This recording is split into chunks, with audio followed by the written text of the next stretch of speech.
네, 정말 충격적인 사건입니다. 자, 그런 충격적인 사건을 일단 전해주세요. 네, 어제 국민의당이 대국민 사과했습니다. 대선 때 문재인 대통령 아들인 문준용 씨의 특혜 채용 의혹을 제기한 것에 대해서인데요. 당시 의혹의 근거로 제시했던 녹취와 카카오톡 대화가 조작됐다고 밝혔습니다.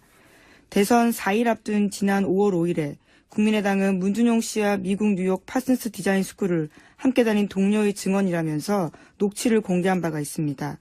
그런데 이것이 국민의당 당원 이유미 씨가 남동생과 짜고 목소리 연기를 하면서 가짜 녹취 파일을 만들어서 이준서 전 최고위원에게 건넨 것이라고 합니다. 아하. 자, 그리고 나서 이제 이 사과를 하자마자 뉴스가 또 계속 쏟아졌어요. 그죠? 네, 어제 JTBC 단독 보도가 있었는데요. 이유미 씨는 지시로 한 일이라고 주장하고 있다고 합니다. 국민의당이 증거를 조작했다고 지목한 이유미 씨가 당원들에게 보낸 문자 메시지를 밝힌 건데요. 여기서 자신의 억울함을 주장하고 있습니다. 한 위원장의 지시에 따라서 허위 자료를 만든 일이고 검찰 조사 받게 됐다면서 당이 보호해주지 않는다라는 억울함을 주장하고 있다고 합니다. 그리고 나서 바로 체포가 됐죠. 또 긴급 체포가. 네, 어제 저녁 9시쯤 이유미 씨가 긴급 체포됐습니다. 공직선거법상 허위사실 공포 혐의인데요. 검찰 관계자는 참고인 신분으로 조사했는데 피의자로 전환해 조사할 필요성이 있고 긴급 체포 사유가 된다고 판단했다고 밝혔습니다. 그렇군요. 어제는 뭐 국민의당에서는 당연히 대국민 사과를 할 수밖에 없는 상황이긴 했는데 이제 이 검찰 수사를 통해서 이 사실이 밝혀졌다면 타격이 더 컸을 테니까 네. 그나마 직접 몇 시간이라도 먼저 밝히는 게 낫다고 판단한 것 같고요. 그래서 사과 형식을 취해서 일종의 정치적인 화해 제스처죠. 예. 미안하다. 사과. 미안하다고 끝날 일은 아닌 것 같습니다. 그러긴 좀 너무 늦은 것 같아요. 왜냐하면 대선이 끝난 게 이미 50일 가까이 됐고, 고소 맞고소가 있었던 게 오래전인데, 물론 이제 당에서는 이 사실을 안 게 이틀 전이라고 발표를 하긴 했는데, 그러면 그 당사자가 지금 50일 가까이 혼자서 감당하고 있었다는 얘기잖아요. 예, 납득하기 어려운 점이 있고. 오히려 알았지만 계속 타이밍을 봤다. 이렇게 설명한다면 말이 되죠. 그쪽에 훨씬 설득력이 있는데, 만약에 그랬다면은, 이제 당의 피해를 최소화하기 위해서 타이밍을 봤다는 거잖아요? 그렇다는 얘기는, 문준용 씨, 피해자인 문준용 씨의 어떤 피해나 심적 고통, 이거는, 당의 피해를 막기 위해서 그건 뒀다는 거잖아요. 그동안 50일 이상. 가해자의 이익을 위해서 피해자의 고통을 계속 방치한 거니까 제가 보기엔 이건 당사자가 이 사과를 받겠느냐 하는 게 첫 번째 의문이고 두 번째로는 처음에는 평당원 또 자원봉사자 이렇게 소개를 했단 말이죠. 근데 이유미 씨가 이제 전남 여수갑의 지난 총선 때 예비 후보였어요. 네, 출마 선언한 적이 있습니다. 네. 이용주 의원이 당선된 지역구입니다, 아마. 네, 제 기억으로는. 근데 이제 총선에 예비 후보로 출마를 했던 사람을 자봉이라고 했다는 사실 자체가 오히려 제가 보기에는 역풍 맞을 만한 해명인 것 같고, 예. 가능하면 축소하려고 했던 거죠, 의미를. 게다가 안철수 전 의원하고 카이스트 시절에 사제지간이었다고 지금 알려지고 있고. 네, 함께 책을 썼다라는 보도도 있습니다. 그리고 진신 캠프에서 활동하면서 대표 저자로 책도 냈던 사람이에요. 예. 이렇게 되면 어떤 정치적 도의적 책임이 안철수 전 의원에게까지 미칠 만한 사안인 것 같고요. 가장 제가 보기엔 중요한 건 당에서는 자작이라고 발표를 했는데 본인은 이준서 전 최고위원이 시킨 일이라고 하고 있는 거죠. 사실 이것도 당에서 자작이라고 발표하기에는 본인이 아니라고 주장하는 상황에서 무리수였던 것 같고. 근데 이제 이 대목부터 이제 저는 의문입니다. 이준서 최고위원, 이 영입 1호로 청년 목수 최고위원이 된 거란 말이죠. 최고위원이라고 하면 보통 우리가 다선 현역 의원 이렇게 생각하는데 이분은 그게 아니에요. 예. 30대에 그냥 청년 목수 최고위원이 된 것이지 실제로 대선을 여러 차례 겪어본 다선이거나 또는 현역 의원이거나 아니란 말이죠. 근데 이분이 단독으로 그런 위험천만한 조작을 했다. 이거 굉장히 납득하기 어렵다. 네, 오늘 아침 국민일보 보도로 나온 게 있는데요. 국민일보와의 통화에서 나 혼자만의 선택으로 오픈된 건 아니다. 이렇게 밝히고 있습니다. 또 이용재 의원한테 들려드린 적이 있다. 이렇게도 밝힌 바가 있고요. 들려드린 적이 있다. 예, 그렇게 언론과 근데 통화를 이제 뭐 했네요. 들려준 것하고 그것을 누군가 지시를 받아서 조작했다는 건 다르니까. 이용주 의원은 듣기만 했을 수도 있죠. 예. 이용주 의원까지. 물론 이 의원은 들은 바 없다라고 부인하고 있습니다. 근데 이용주 의원이 이제 당시 인터뷰에서 그런 말을 한 적이 있어요. 이제 이게 복수의 사람으로부터 확인한 내용이다. 뭐, 여러 차례 확인된 사실이다. 본인은 확신을 했다는 당시의 표현 같은데. 그럼 지금 어쨌든 보도되는 거 상으로는 두 사람밖에 몰랐다. 이 정도까지 왔는데 제가 보기에는 앞으로 누구까지 알았느냐 이게 포커스가 될 것 같고요. 개인적으로는 사실 이런 제보를 많이 겪어봤어요. 저는 오랜 세월. 근데 실제 그런 제보를 받게 되면 몇 겹으로 크로스 체크를 하게 됩니다. 그래 놓고도 입 밖에 내기 힘든 거예요. 이런 상황은. 특히 대선 때는. 왜냐하면 대선의 공방은 대선이 끝난 이후에 무마되는 경우도 있지만 사안이 중대할 경우에는 계속 가거든요. 네, 실제로 투표 결과에 영향을 줄 수 있기 때문에 선거 때 허위사실 유포는 굉장히 큰 범죄입니다. 예, 그런데 이제 대선을 처음 치르는 젊은 정치 지망생이라고 해야 되죠. 그런 사람들이 대선 나흘 전인가요? 이럴 때 이런 정도의 위험한 일을 스스로 판단해 조작을 했다. 저는 그런 상황을 많이 겪어본 사람으로서 굉장히 상상하기 힘들다. 예, 납득하기 어렵습니다. 사실. 그래서 결국은 누구까지 알았느냐 포커스가 될 거라고 보고 이런 내용을 대선에서 자신 있게 조작해서 발표하려면 기본적으로 기본 소스부터 있어야 돼요. 여기서 이제 녹취록이라고 그때 당시에 나왔던 내용들을 보면 최소한 기본 사실들 베이스 하에 거짓말을 한 거거든요. 기본 사실들을 누군가 제공했다. 그리고 그 위에 대본을 짜고 그리고 실행자였던 액션을 했던 사람이지 액션 플랜을 짠 사람은 따로 있었을 것이다. 라고 저는 추정해 봅니다. 이제 앞으로 관련 뉴스가 앞으로 많이 나오겠죠. 이 사건은 국민의당에 아주 크고 긴 상처를 남길 것 같네요. 예. 다음 뉴스는요? 네, 어제 한승희 국세청장 후보자의 인사청문회가 있었습니다. 더불어민주당의 송영길 박영선 의원이 최순실 씨와 이재용 삼성전자 부회장의 해외 은닉 재산 문제를 집중적으로 물었습니다. 더불어민주당 송영길 의원은 최순실 씨가 박정희 전 대통령의 비자금을 관리했다라는 관련 단서를 확보했냐라고 물었고요. 한 후보자는 직접 스위스를 간 적도 있냐라고 물었습니다. 이에 대해서 한 후보자는 즉각 답변하지 않고 침묵을 지켰는데요. 또다시 물었습니다. 송 의원이 이재용 부회장의 해외 계좌도 확보해서 자진 신고받았고 그 신고 액수가 5천억이냐라고 묻자 한 후보자는 조사가 진행 중인 사건이지만 특혜는 존재하지 않는다 이렇게 이야기했습니다. 자, 이거 굉장히 중요한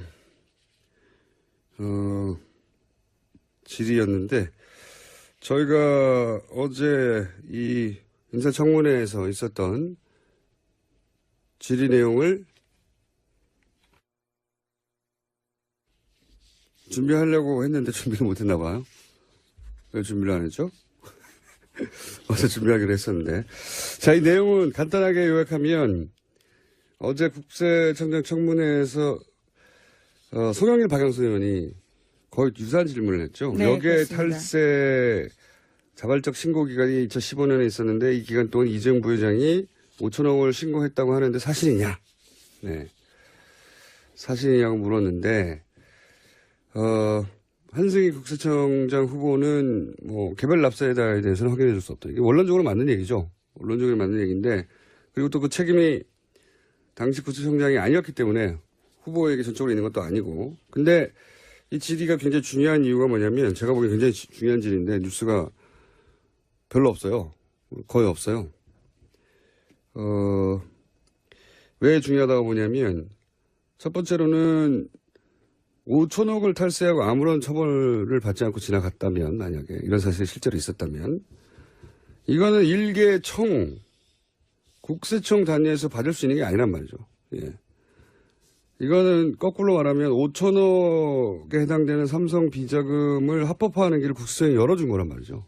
네, 어제 박영선 의원이 그런 차원의 질문들을 했습니다. 정권 차원에서 딜이 있었던 거 아니냐라고 따져 물었습니다. 여기서 이제 딜이라고 하면 이게 혹시 정유라를 지원하고 그 대가로 받은 거래 중 일부가 아니냐 이런 의혹 제기거든요. 물론 그렇게 어디가 나오진 않았어요. 근데 그 함의는 그렇다고 보여지는데 지금 그 후보에게 당사자가 아닌데도 불구하고 이런 질문을 한 이유는 뭐냐면 최순실 세무지사가 현재 진행 중이라고 하고 재벌들 탈세 집중 관리하겠다고 했는데 지난 정권에서 이 5천억 여객 탈세 신고권이 사실이냐? 사실이라면 이거 이제 앞으로 어떻게 할 거냐? 청장이 되면 이런 질문이거든요. 네, 당연한 질문이고 주목해야 되는 사안인데 크게 보도가 안 됐습니다. 5천억이 누구 애 이름이 아니잖아요. 5천만 원도 아니고 5천만 원 탈세해 보세요. 5천만 원만 탈세해도 감옥 갑니다. 5천만 원도 없습니다. 근데 5천억이 이게 사실이 확인이 돼야 되겠지만 어제 두 의원이 지금 질의를 했는데 5천억이 만약에 여객 탈세를 자진 신고했다는 이유만으로 그냥 넘어갔다면 큰일이죠. 아주 큰일인데 언론보도 거의 없어서 따로 짚어봤습니다. 자, 다음 뉴스는요. 네, 지난해 삼성과 최순실 씨가 이른바 말세탁했다라는 보도 여러 차례 알려드렸었는데요. 삼성은 이에 대해서 계속 부인해왔습니다. 그런데 최근 검찰 조사에서 정유라 씨가 삼성이 먼저 말세탁 제안했다라는 이야기했다고 SBS가 어제 보도했습니다. 뭐 정유라 씨 진술을 다 믿을 수는 없는데 저는 이 대목은 개연성이 충분히 있다 이렇게 봐요. 그러니까 말세탁을 삼성은 법정에서 이제 최순실 씨한테 속았다는 거거든요. 자기들이 제안한 게 아니라. 근데 정유라 씨는 지금 삼성이 그걸 제안했다는 거잖아요. 개연성이 있다고 보는 이유는 뭐냐면 당시 최순실 씨가 VIP가 말을 사주라고 했지 빌려주라고 했냐고 불만을 승마협회 박원호 전무한테 했었다. 그런 보도가 있었는데 그러니까 이제 소유권 문제를 해결하는 방식을 고민하지 않을 수 없었다. 당시 삼성이. 그래서 이렇게 어렵게 말세탁 쿠션으로 해결하는 묘안을 냈던 게 아니냐라고 생각해 볼 수 있는 그런 대목입니다.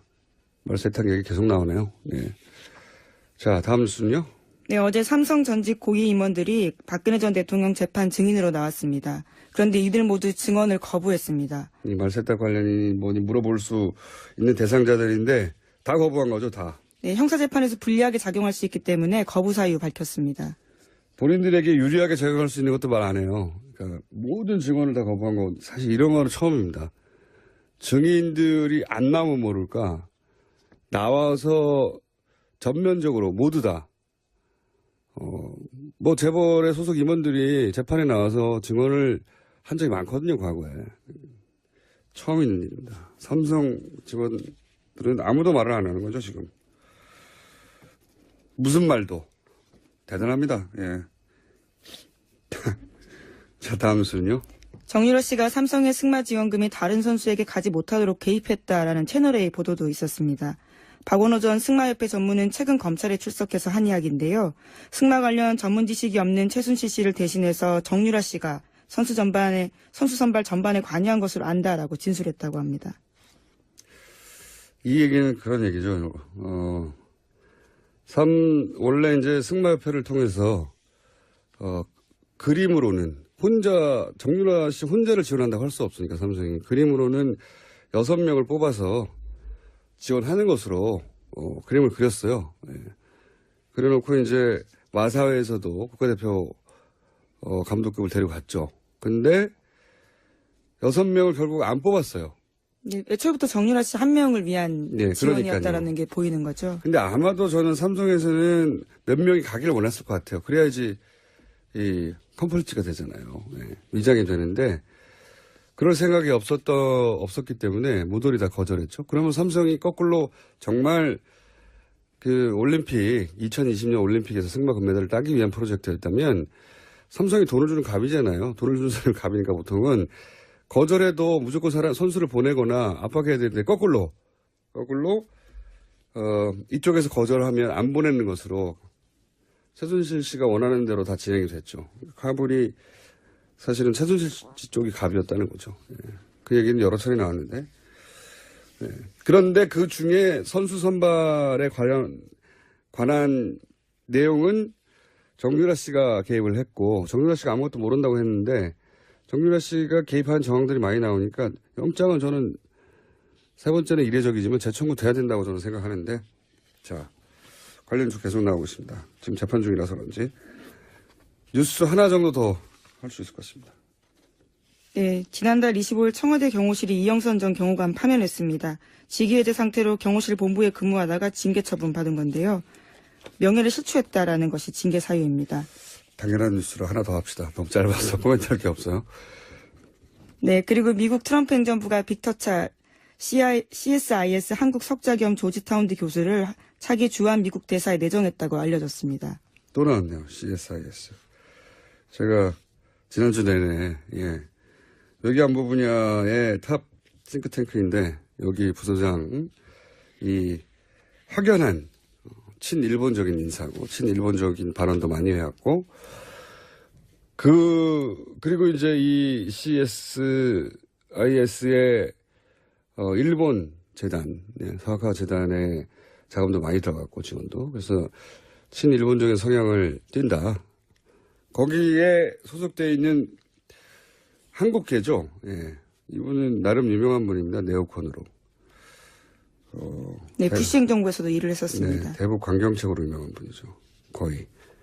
일본의 대북 정책과 거의 맥을 같이 하는 주장을 오랫동안 해왔던 분입니다. 네.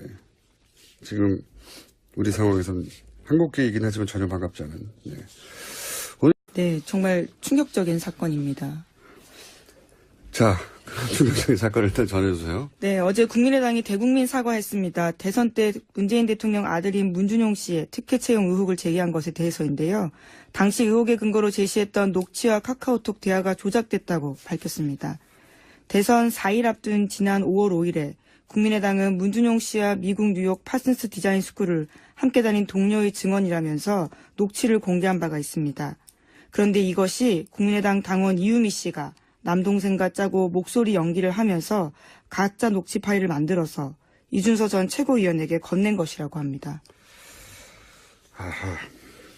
자, 그리고 나서 이제 이 사과를 하자마자 뉴스가 또 계속 쏟아졌어요. 그죠? 네, 어제 JTBC 단독 보도가 있었는데요. 이유미 씨는 지시로 한 일이라고 주장하고 있다고 합니다. 국민의당이 증거를 조작했다고 지목한 이유미 씨가 당원들에게 보낸 문자 메시지를 밝힌 건데요. 여기서 자신의 억울함을 주장하고 있습니다. 한 위원장의 지시에 따라서 허위 자료를 만드는 일이고 검찰 조사 받게 됐다면서 당이 보호해주지 않는다라는 억울함을 주장하고 있다고 합니다. 그리고 나서 바로 체포가 됐죠. 또 긴급 체포가. 네, 어제 저녁 9시쯤 이유미 씨가 긴급 체포됐습니다. 공직선거법상 허위사실 공포 혐의인데요.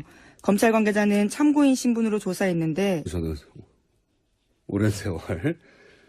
근데 실제 그런 제보를 받게 되면 몇 겹으로 크로스 체크를 하게 됩니다. 그래 놓고도 입 밖에 내기 힘든 거예요. 이런 상황은. 특히 대선 때는. 왜냐하면 대선의 공방은 대선이 끝난 이후에 무마되는 경우도 있지만 사안이 중대할 경우에 계속 가거든요. 네, 실제로 투표 결과에 영향을 줄 수 있기 때문에 선거 때 허위사실 유포는 굉장히 큰 범죄입니다. 예, 그런데 이제 대선을 처음 치르는 젊은 정치 지망생이라고 해야 되죠. 그런 사람들이 대선 나흘 전인가요? 이럴 때 이런 정도의 위험한 일을 스스로 판단해 조작을 했다. 저는 그런 상황을 많이 겪어본 사람으로서 굉장히 상상하기 힘들다. 예, 납득하기 어렵습니다. 사실. 그래서 결국은 누구까지 알았느냐 포커스가 될 거라고 보고 이런 내용을 대선에서 자신 있게 조작해서 발표하려면 기본적으로 기본 소스부터 있어야 돼요. 여기서 이제 녹취록이라고 그때 당시에 나왔던 내용들을 보면 최소한 기본 사실들 베이스 하에 거짓말을 한 거거든요. 기본 사실들을 누군가 제공했다.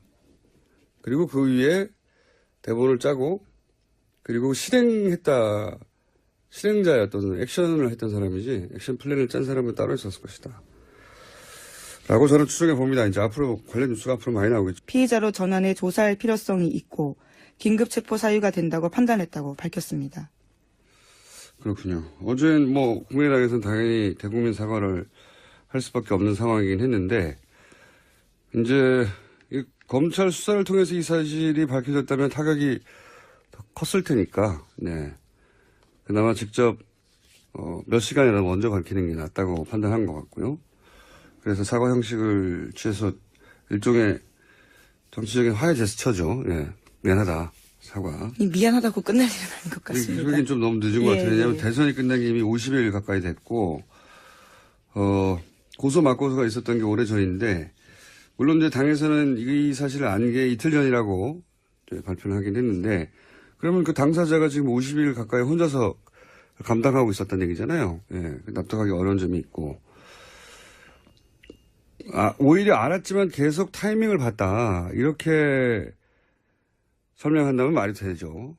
그쪽에 훨씬 설득력이 있는데, 만약에 그랬다면은, 이제 당의 피해를 최소화하기 위해서 타이밍을 봤다는 거잖아요? 그렇다는 얘기는, 문준용 씨, 피해자인 문준용 씨의 어떤 피해나 심적 고통, 이거는, 당의 피해를 막기 위해서 그건 뒀다는 거잖아요. 그동안 50일 이상. 가해자의 이익을 위해서 피해자의 이준서 최고위원, 이 영입 1호로 청년 몫의 최고위원이 된 거란 말이죠. 최고위원이라고 하면 보통 우리가 다선 현역 의원 이렇게 생각하는데 이분은 그게 아니에요. 예. 30대에 그냥 청년 몫의 최고위원이 된 것이지 실제로 대선을 여러 차례 뭐 겪어본 다선이거나 또는 현역 의원이거나 아니란 말이죠. 근데 이분이 단독으로 그런 위험천만한 조작을 했다. 이거 굉장히 납득하기 어렵다. 네, 오늘 아침 국민일보 보도로 나온 게 있는데요. 국민일보와의 통화에서 나 혼자만의 선택으로 오픈된 건 아니다. 이렇게 밝히고 있습니다. 또 이용주 의원한테 들려드린 적이 있다. 이렇게도 밝힌 바가 있고요. 들려드린 적이 있다. 예, 그렇게 언론과 통화를 근데 했네요. 이제 들려준 것하고 그것을 누군가 지시를 받아서 조작했다는 건 다르니까. 이용주 의원은 듣기만 했을 수도 있죠. 예. 이용주 의원까지. 물론 이 의원은 들은 바 없다라고 부인하고 있습니다. 근데 이용주 의원이 이제 당시 인터뷰에서 그런 말을 한 적이 있어요. 이제 이게 복수의 사람으로부터 확인한 내용이다. 뭐, 여러 차례 확인된 사실이다. 본인은 확신을 했다는 당시의 표현 같은데. 그럼 지금 어쨌든 보도되는 거 상으로는 두 사람밖에 몰랐다. 이 정도까지 왔는데, 제가 보기에는 앞으로 누구까지 알았느냐, 이게 포커스가 될 것 같고요. 개인적으로는 사실 이런 제보를 많이 겪어봤어요. 통을 계속 방치한 거니까. 제가 보기엔 이건 당사자가 이 사과를 받겠느냐 하는 게 첫 번째 의문이고. 두 번째로는 처음에는 평당원, 또 자원봉사자 이렇게 소개를 했단 말이죠. 근데 이유민 씨가 이제 전남 여수갑에 지난 총선 때 예비 후보였어요. 네, 출마 선언한 적이 있습니다. 네. 이용주 의원이 당선된 지역구입니다, 아마. 네, 제 기억으로는. 근데 이제 총선에 예비 후보로 출마를 했던 사람을 자봉이라고 했다는 사실 자체가 오히려 제가 보기에는 역풍 맞을 만한 해명인 것 같고, 예. 가능하면 축소하려고 했던 거죠, 의미를. 게다가 안철수 전 의원하고 카이스트 시절에 사제지간이었다고 지금 알려지고 있고. 네, 함께 책을 썼다라는 보도도 있습니다. 그리고, 진신 캠프에서 활동하면서 대표 저자로 책도 냈던 사람이에요. 예. 이렇게 되면 어떤 정치적 도의적 책임이 안철수 전 의원에게까지 미칠 만한 사안인 것 같고요. 가장 제가 보기엔 중요한 건 당에서는 자작이라고 발표를 했는데 본인은 이준서 전 최고위원이 시킨 일이라고 하고 있는 거죠. 사실 이것도 당에서 자작이라고 발표하기에는 본인이 아니라고 주장하는 상황에서 무리수였던 것 같고. 근데 이제 이 대목부터 이제 저는 의문입니다.